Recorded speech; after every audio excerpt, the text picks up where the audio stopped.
En la gran casa de los de la reina, la calma nunca llega a instalarse del todo. Después de días marcados por la muerte de don Pedro y el desconcierto que ha dejado su desaparición, Gabriel entra en el salón con un gesto que mezcla cansancio y determinación. Sus ojos, siempre vigilantes, parecen haber encontrado una nueva pista, un nuevo hilo del que tirar en esa madeja interminable que dejó el patriarca de los Merino. María está sentada junto a la ventana, absorta en sus pensamientos, cuando lo escucha comenzar a hablar con voz baja pero firme. Gabriel le confiesa su nueva teoría. Tras haber intentado sonsacar a Marta sin éxito, ahora sospecha que Pelayo pudo ser el topo de don Pedro. Le resulta lógico pensar que el político, que siempre supo arrimarse al poder y gozó de la simpatía del difunto, pudo haber sido la pieza clave en la red de secretos que condicionó tantas decisiones en la fábrica y en la familia. La manera en que lo explica revela su obsesión, esa manía de no dejar nada al azar, de seguir cada sombra hasta el final. María lo escucha, sin poder evitar sentir un cierto escalofrío. Ella sabe lo que significa estar en el punto de mira de Gabriel. Una presión constante, una mirada que penetra, una sensación de que cada gesto puede ser interpretado en contra. Y ahora esa mirada se dirige hacia Pelayo. El momento siguiente tiene lugar en el exterior, cuando Gabriel cruza el camino con el político. Pelayo aparece con esa elegancia medida que lo caracteriza, consciente de que la política no es solo discurso, sino también imagen. Gabriel no pierde el tiempo. Lo aborda con una mezcla de cortesía y desconfianza que solo él sabe conjugar. Las preguntas comienzan suaves, casi anodinas, pero poco a poco se van afilando. Quiere saber de dónde salía el apoyo que recibía de don Pedro, qué tipo de acuerdos tenía con él, si en algún momento compartió información privilegiada sobre la familia o la fábrica. Pelayo, con esa seguridad que dan los años de experiencia, responde sin titubear. Sus palabras son firmes, no muestra nerviosismo, pero en su interior arde la indignación de sentirse acusado. En su mente, la sombra de Marta y su estado anímico lo tienen ocupado, no la paranoia de Gabriel. Y esa mezcla de orgullo y contención lo mantiene firme frente a las insinuaciones. Gabriel insiste, busca la grieta, pero esta vez el político no cae en su juego. Mientras tanto, en la casa de los Carpena se desarrolla el velatorio de don Pedro. El ambiente está cargado de un silencio pesado, roto solo por los sollozos de Digna y las palabras entrecortadas de Irene. Ambas mujeres, unidas por la pena y los secretos que arrastran, se sientan juntas unos instantes. Digna, con la mirada perdida en el féretro, murmura frases que parecen más dirigidas a sí misma que a su acompañante. Irene, incapaz de contener las lágrimas, confiesa lo difícil que resulta aceptar la partida de su hermano, por más que supiera de sus sombras. La llegada de don Agustín aporta un aire solemne. Comienza el responso, palabras que hablan de la bondad y la fe cristiana, como si intentara limpiar con plegarias la memoria de un hombre cuya vida estuvo lejos de la rectitud. Pero justo en ese instante, la narración se quiebra con una serie de flashbacks que muestran a don Pedro en sus momentos más oscuros, en decisiones que contradecían los valores que ahora se le atribuyen.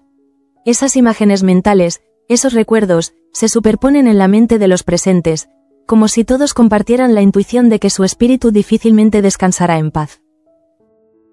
En otro punto de la trama, la fábrica Leib con su propio pulso. Andrés, con su carácter analítico y su entrega al trabajo, se detiene junto a Tasio en el área de saponificación. Le explica con detalle cada reforma que se está llevando a cabo, cada cambio técnico que permitirá mejorar la producción. Sus palabras fluyen con la naturalidad de quien se siente en su terreno, y Tasio, que ocupa el cargo de director casi de manera accidental, se ve sorprendido. Por un instante se cuestiona si está a la altura. De hecho, no puede evitar soltar una pregunta cargada de inseguridad. ¿Nunca te has planteado ser el director general de esta fábrica? La sinceridad de Andrés, al responder que no tiene interés en el sillón de mando, resulta un alivio y, a la vez, un espejo. Andrés le recuerda que lo único que necesita es confiar más en sí mismo. Esa frase, tan sencilla, golpea con fuerza al hermano, porque sabe que su mayor enemigo ha sido siempre su propia falta de confianza. Mientras los hombres se sumergen en debates laborales, Marta se encuentra sola en el cuarto de revelado, rodeada de objetos que le recuerdan a Fina. Toca las telas, ordena los frascos, recoge papeles que aún conservan su letra. Cada objeto es una punzada, un recordatorio de lo que ha perdido. La puerta se abre y aparece Pelayo, buscándola para ir juntos al entierro de don Pedro. Ella, incapaz de sostener un encuentro de ese tipo, le dice que no está preparada. Pelayo insiste, intenta convencerla, pero pronto la conversación se transforma en reproche. Él le echa en cara que se regodee en su tristeza, que no intente salir adelante. Y en ese intercambio de palabras, Marta escucha por primera vez de labios de alguien cercano la frase que más temía: que Fina no va a volver. Esa verbalización cruda de su miedo más íntimo la destroza. Se rompe por dentro, llora desconsolada, y Pelayo, aunque lo lamente en silencio, no retira lo dicho. Los hermanos Merino, por su parte, viven una angustia distinta. En su casa, Joaquín y Luis se mueven inquietos, temerosos de que Damián decida denunciar a su madre por la muerte de Jesús. Es un temor que los consume, porque saben que cualquier movimiento en falso puede arruinar a toda la familia. Joaquín, el más impulsivo, decide que no puede esperar más y toma la decisión de hablar directamente con Damián. La escena se carga de tensión porque el espectador sabe que ese encuentro puede cambiarlo todo. La vida sentimental no se queda atrás. En casa de los de la Reina, Begoña se acerca a Gabriel con una sonrisa ilusionada, con la inocencia de quien aún confía en recuperar lo perdido. Le enseña 2 entradas para el teatro, convencida de que compartir ese momento puede ser un paso para sanar la distancia entre ambos. Pero la respuesta de Gabriel es un rechazo seco. No hay excusas elaboradas, solo un «no», que encierra una verdad más amarga. Esa misma noche tiene previsto encontrarse con Isabel para mantener viva la farsa de Dámaso Úbeda. El brillo en los ojos de Begoña se apaga de golpe, y lo que queda es una herida abierta, una decepción que no necesita palabras. La trama se enreda aún más cuando Irene, con el rostro aún marcado por las lágrimas del velatorio, busca a Cristina. En un momento de confidencia, le revela la confesión que don Pedro le hizo antes de morir. Él estuvo detrás de la desaparición de José. La noticia es un golpe que sacude a Cristina de pies a cabeza.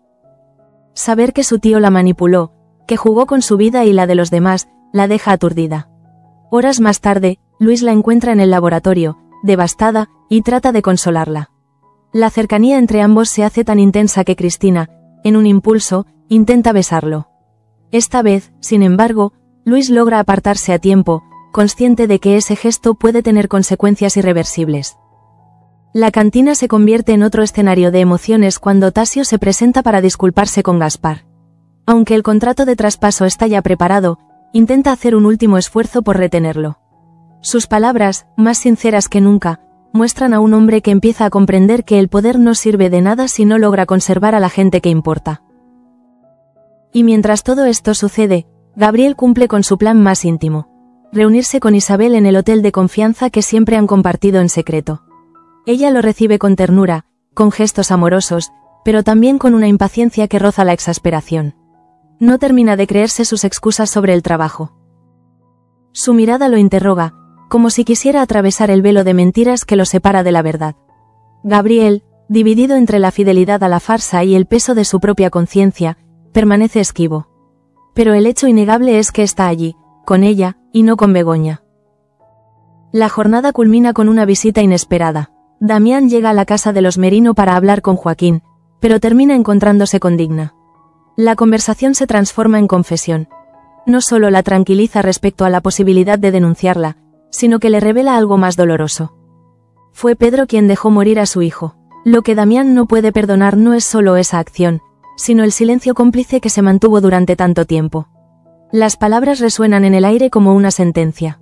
El eco de las palabras de Damián resuena todavía cuando la cámara se traslada de nuevo a la fábrica, ese corazón que nunca deja de latir y donde cada rincón parece guardar un secreto. Allí, Andrés permanece junto a los tanques de saponificación, revisando anotaciones con una serenidad que contrasta con el caos emocional de su familia. Aunque acaba de reafirmar a su hermano Tasio que no pretende ocupar la dirección, una sombra de melancolía se cuela en sus ojos. Él sabe que podría hacerlo, que tiene la preparación y la mente analítica para liderar, pero también sabe que cada paso hacia arriba en la jerarquía es un paso más lejos de su propia paz interior. Quizá por eso sus palabras de ánimo hacia Tasio son tan genuinas. Quiere que su hermano encuentre en sí mismo lo que él no busca en los títulos ni en los despachos. Mientras tanto, Begoña deambula por la casa grande con un nudo en la garganta. Las entradas para el teatro, que momentos antes sostenía con ilusión, ahora se encuentran arrugadas en su mano, símbolo tangible de un rechazo que la hiere más de lo que quisiera admitir. Mira a Julia, su hija, y siente la necesidad de fingir normalidad, de mostrar una sonrisa que no siente. El recuerdo de Jesús, su difunto esposo, regresa con fuerza en ese instante. Él habría compartido con ella no solo una velada en el teatro, sino la complicidad de una vida. Esa comparación con el presente, con un Gabriel distante y esquivo, la deja desolada. En su interior lucha entre el deseo de aferrarse a lo poco que tiene y la necesidad de protegerse de nuevas heridas. El velatorio de don Pedro continúa, y con él, la sensación de que el peso del pasado todavía domina a todos. Don Agustín, después de sus palabras solemnes, se retira un momento a la sacristía, donde queda solo, con la mirada perdida en un crucifijo. Sus pensamientos no necesitan ser verbalizados. Sabe que muchas de las plegarias que pronuncia son para almas que, en vida, eligieron caminos muy lejanos a la fe. Sin embargo, es su deber intentarlo, aunque solo sea por dar consuelo a los vivos. Digna, sentada en una esquina, repasa en silencio los últimos días de su marido. Su corazón lee con fuerza al recordar la confesión que Irene le transmitió. Pedro estuvo detrás de la desaparición de José. Saber que ese hombre, con quien compartió una vida, pudo manipular tanto a su entorno, la deja atrapada entre el rencor y el dolor. La tensión también se siente en la conversación entre Marta y Pelayo. Después de aquella frase devastadora, Fina no va a volver, Marta se encierra en sí misma, y sus lágrimas parecen no tener fin. Pelayo, aunque intenta retractarse, comprende que ha cruzado una línea imposible de borrar. Sabe que su esposa no lo verá igual después de esas palabras, pero en su fuero interno también siente que alguien debía decirlo. El duelo no puede prolongarse eternamente, piensa él, aunque la crudeza de su enfoque ha dejado cicatrices. Marta, por el contrario, se siente más sola que nunca. La única persona que debía apoyarla la ha empujado a un abismo mayor. La cámara la muestra recogiendo con manos temblorosas los objetos de Fina, como si en ese ritual de conservación buscara retener lo poco que le queda de su amiga. El hilo narrativo vuelve a Gabriel, quien ya se encuentra en el hotel con Isabel.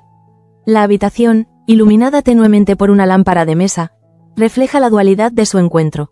Un lugar de intimidad, pero también de mentira.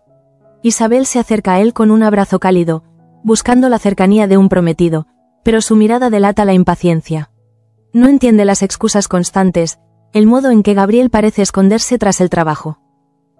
Él responde con frases ensayadas, con medias verdades que apenas sostienen la farsa de Dámaso Úbeda. Sin embargo, hay un instante en que su máscara se quiebra. Cuando Isabel lo mira fijamente y le pregunta si realmente quiere estar allí. Gabriel, en silencio, aparta la mirada. La respuesta que no da en palabras queda clara en el gesto, y esa verdad muda es más dolorosa que cualquier mentira. En paralelo, Cristina trata de digerir la revelación de Irene. El laboratorio, normalmente un refugio para su mente racional, se convierte en un escenario de desorden emocional.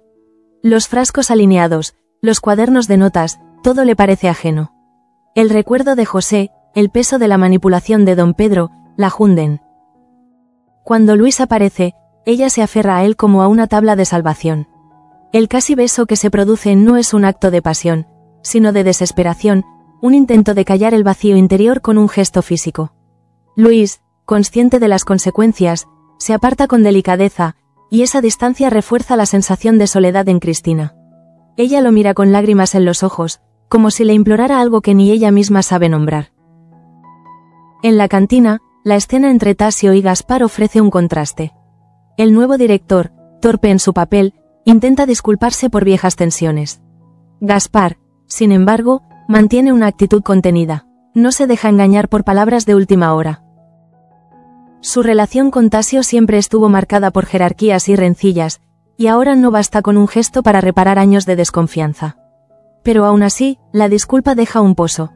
Tasio muestra, por primera vez, que está dispuesto a reconocer sus errores. Ese detalle, mínimo pero sincero, se convierte en una semilla que podría germinar en un futuro distinto. La tensión alcanza un punto álgido cuando Damián, en la casa de los Merino, le revela a Digna que fue Pedro quien dejó morir a su hijo. Sus palabras son un cuchillo que abre de nuevo una herida nunca cerrada. Digna lo escucha con un grito ahogado, como si el aire le faltara. No puede creer que el hombre con quien compartió tantos años, aunque ásperos, fuese capaz de semejante crueldad. Y lo que más la destruye no es el acto en sí, sino el silencio posterior, el hecho de que todos callaran mientras ella seguía viviendo en la ignorancia. Damián, con voz grave, añade que lo que no puede perdonar es ese silencio. Sus ojos, normalmente firmes, muestran un destello de vulnerabilidad. Es un padre que aún carga con la muerte de su hijo y que ahora siente el peso del engaño perpetuado por quienes debían estar más cerca. En ese clima de revelaciones y tensiones cruzadas, la figura de Begoña se recorta de nuevo. La vemos entrar en su habitación, cerrar la puerta y dejarse caer en la cama. Las entradas al teatro caen al suelo, olvidadas. Sus ojos se llenan de lágrimas, pero no son solo por el rechazo de Gabriel. Son por todo. Por la pérdida de Jesús, por el fracaso de su intento de rehacer su vida, por la soledad que siente aunque esté rodeada de gente. El dolor de Begoña es un recordatorio de que en Sueños de Libertad las heridas del corazón son tan profundas como las intrigas políticas y empresariales. En otro rincón de la trama, Marta camina por los pasillos como un espectro. Sus pasos son lentos, arrastra los pies, como si cada movimiento fuese un esfuerzo titánico. La ausencia de Fina se convierte en una presencia constante, en una sombra que la acompaña. Pelayo, tras la discusión, se queda pensativo, cuestionando si su dureza fue un error. Pero no se atreve a pedir perdón, porque en su mente pedir perdón significaría admitir que ella tiene razón al vivir en el pasado. Esa terquedad, ese orgullo que comparte con tantos personajes de la saga, se convierte en una barrera que los separa aún más. La noche avanza, y el capítulo se encamina hacia su clímax emocional.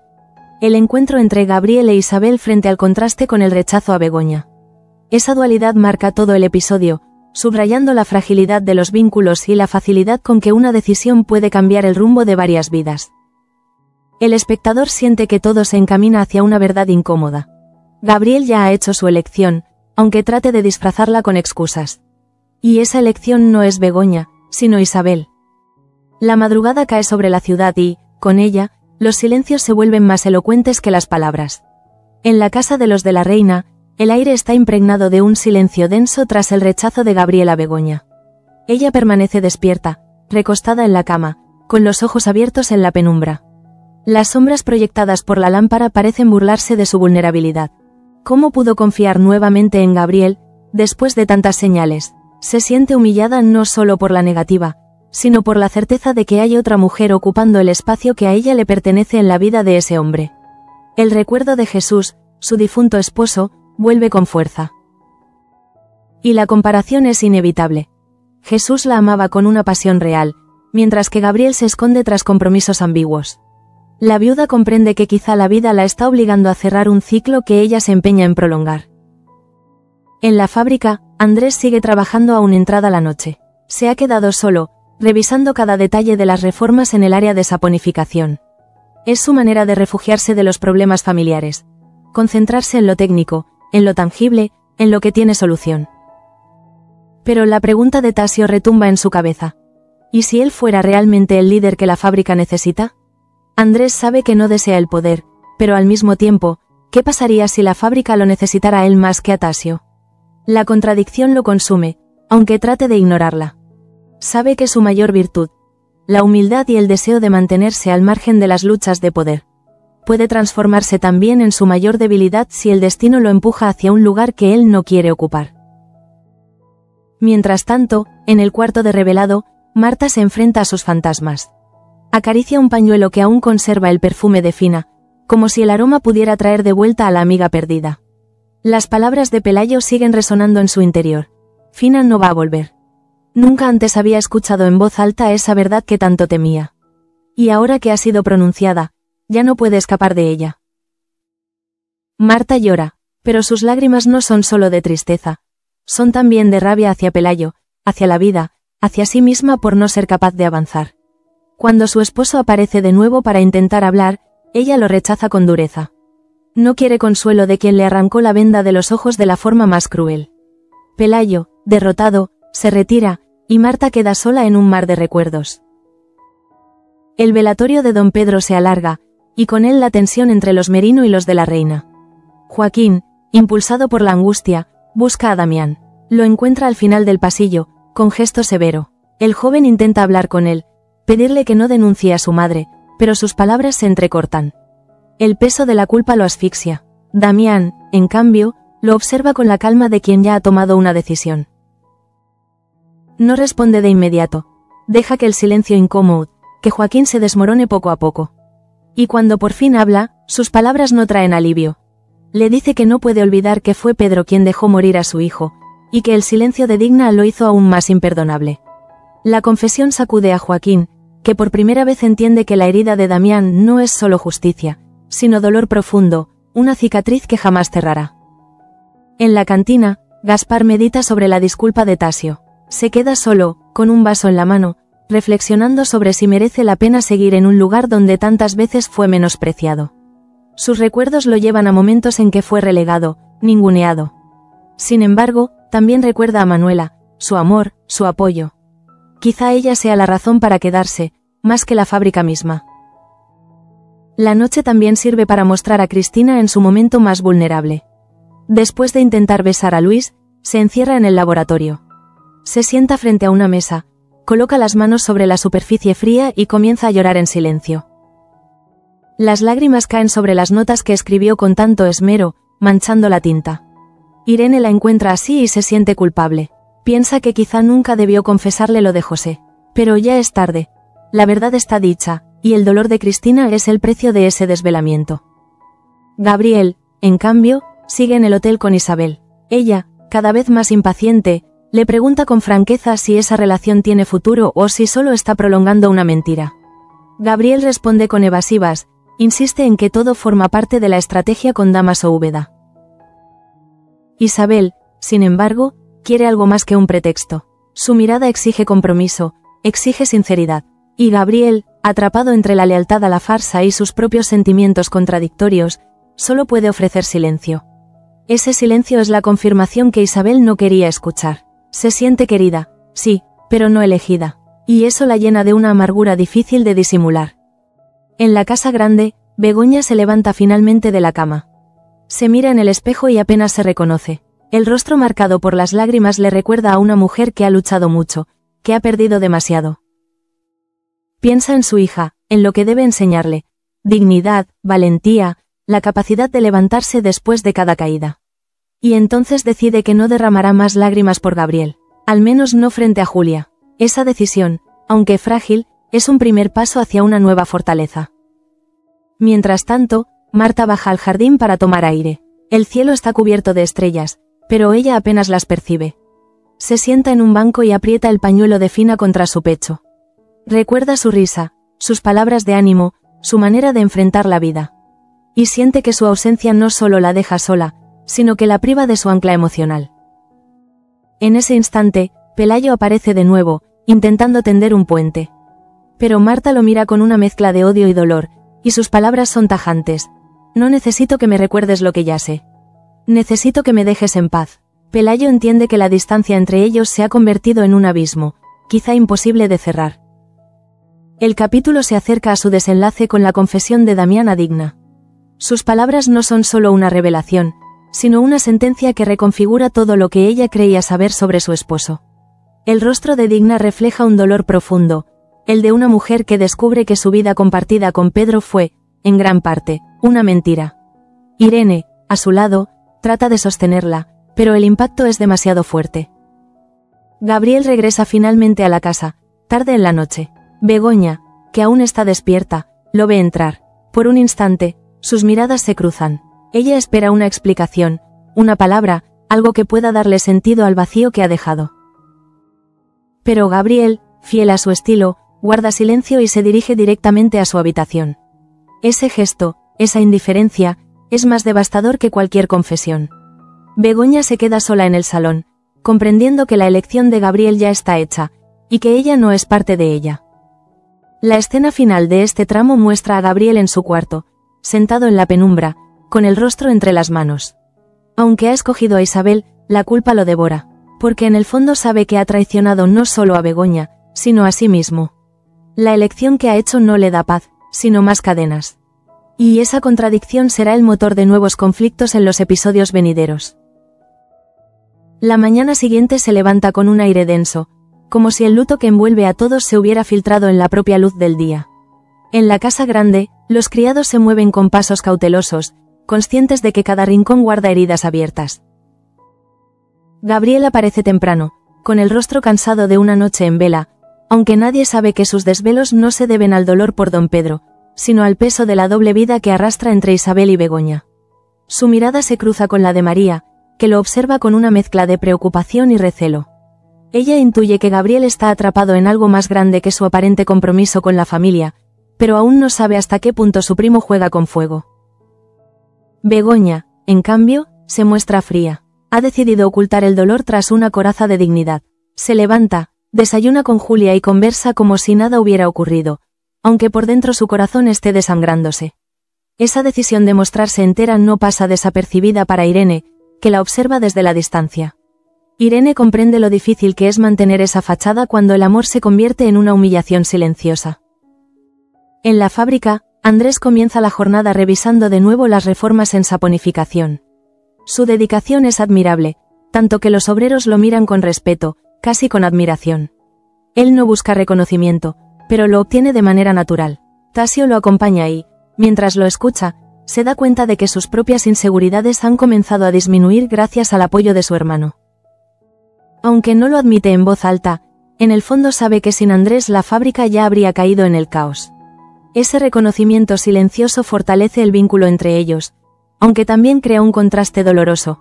Mientras uno se consume por el trabajo y la entrega, el otro lucha por demostrar que es digno del cargo que ocupa. En el cuarto de revelado, Marta sigue sumida en su duelo. Los objetos de Fina están ahora cuidadosamente guardados en cajas, pero ese orden no trae consuelo, sino más vacío. Cuando Pelayo vuelve a insistir en que la acompañe al entierro de don Pedro, ella lo rechaza una vez más. La tensión entre ellos crece hasta convertirse en un muro infranqueable. Marta siente que su esposo no respeta sus tiempos, que no entiende que su dolor no se mide en días ni en funerales. Pelayo, en cambio, se desespera al ver que ella se encierra en una tristeza sin salida. La discusión termina con gritos y lágrimas, y Marta se queda sola, aferrada a los recuerdos de Fina como a un salvavidas.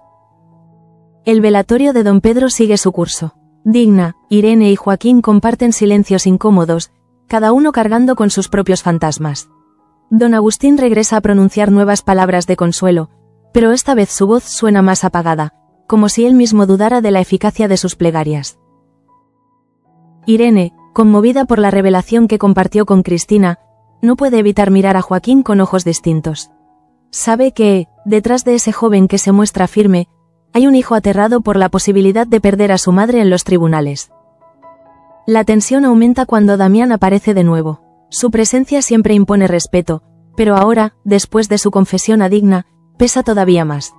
Joaquín, incapaz de contenerse, lo enfrenta con palabras torpes, pidiéndole que piense en su madre, que no la destruya más de lo que ya está.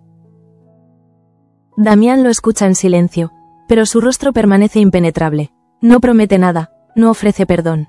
Y ese silencio, más que 1000 palabras, le confirma a Joaquín que el destino de Digna está pendiendo de un hilo.